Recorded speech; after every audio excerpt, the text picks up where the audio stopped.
পৃথিবীর কোনো মানুষ তাকে হেদায়েত দিতে পারে না। ও সীমান, তুমি যেটা মনে করেছো তা না।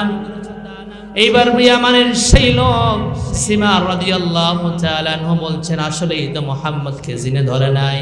বলছে, মুহাম্মদ এতদিন বহু কথা শুনেছি, আমি গণকের কথাও শুনেছি, সাধারণ মানুষের কথাও শুনেছি, আরব নগরীতে মক্কা নগরীতে যারা সাহিত্যিক ছিল তাদের কথাও শুনেছি, কিন্তু আজকে এক্ষুনি এই মুহূর্তে যত কথাগুলো শুনলাম এই কথাগুলো সাধারণ কোনো কথা নাই।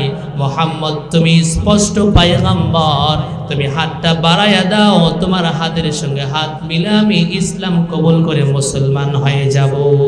জোরে বলি সুবহানাল্লাহ। আমার ভাইরা, তাহলে আমার রাসূলের বিশুদ্ধ ভাষায় আমার নবীজির কথা শুনে কি করেছেন? অমুসলিম মুসলিম হয়েছেন। তাহলে রাসূলের কথায় বিশুদ্ধতা ছিল। আমার রাসূল যে কথাগুলো বলতেন স্টেট কথা বলতেন, কাকে লাগবে কার গায়ে পড়বে এসব দেখার সময় নেই। তাই তো আল্লাহ রাব্বুল আলামিন বললেন, যারা বৈশ্য নবীর উম্মত দাবি করেন আল্লাহ তাদেরকেও বলছেন, ও বান্দারে শুনে রাখো, আল্লাহ পাক বলছেন, ইয়া আইয়ুহাল্লাযীনা আমানুত্তাকুল্লাহা ওয়া কুলু কাওলান সাদীদা। আল্লাহ বললেন, যারা নিজেকে মুত্তাকি দাবি করো, ইয়া আইয়ুহাল্লাযীনা আমানুত্তাকুল্লাহা ওয়া কুলু কাওলান সাদীদা।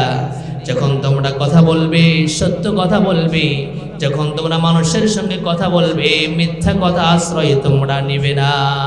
আমার ভাইয়েরা, আমার বন্ধুগণেরা, আমরা তো মনে করি যে কথাগুলো বলছি এই কথাগুলো শেষ, এখন যে কথাগুলো বলছি এই কথা এখান থেকেই শেষ এমন ধারণা করা যাবে না। বান্দা যা কিছু করে যা কিছু বলে সবাই আওয়াজ করে বলেন দশ, সব কিছু যিনি রেকর্ড করেন গলার আওয়াজ বড় করে দিয়ে বলেন তিনি কে?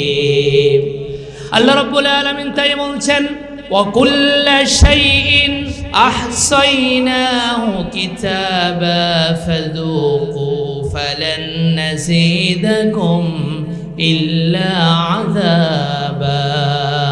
আল্লাহ বলছেন, দুনিয়াতে বান্দা যত কথা বলে ওই সব কথাগুলো কিতাব আকারে আল্লাহ পাক খণ্ড খণ্ড করে ফেরেশতার মাধ্যমে লিপিবদ্ধ করে রেখে দেন। আমার ভাইয়েরা, আমার বন্ধু বোনেরা, তাহলে আমাদের কোনো সুযোগ নেই কথা বলার সময় ফাঁক ফোকর দেখে কথা বলা, মিথ্যা কথা বলার কোনো সুযোগ নেই। আল্লাহ পাক বলছেন, কিয়ামতের দিন মুসিবতের সময়